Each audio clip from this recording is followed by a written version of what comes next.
nimekuwa ninafundisha kwa habari ya ajenda ya shetani juu ya uchumi, eneo la uchumi kwa wana wa Mungu. Ajenda ya shetani au mkakati.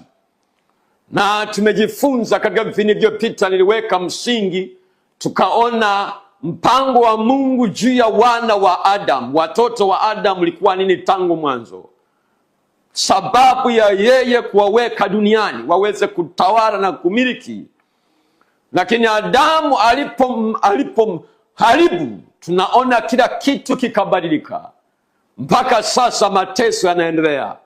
Moja ya kitu au roho inayotesa dunia sasa watu ni roho ya umaskini. Roho ya umaskini, maisha ya shida. Maana Mungu alimwambia Adamu, utakula kwa jasho.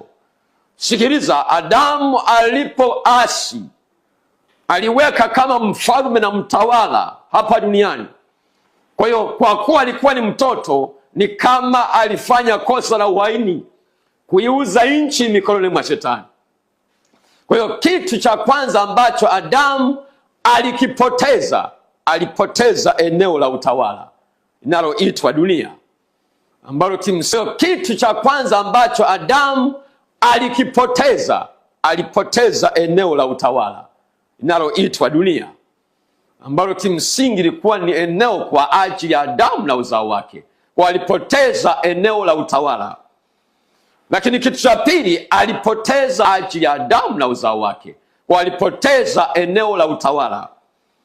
Lakini kitu cha pili, alipoteza mamlaka ya utawala, ikaenda mikononi mwa shetani.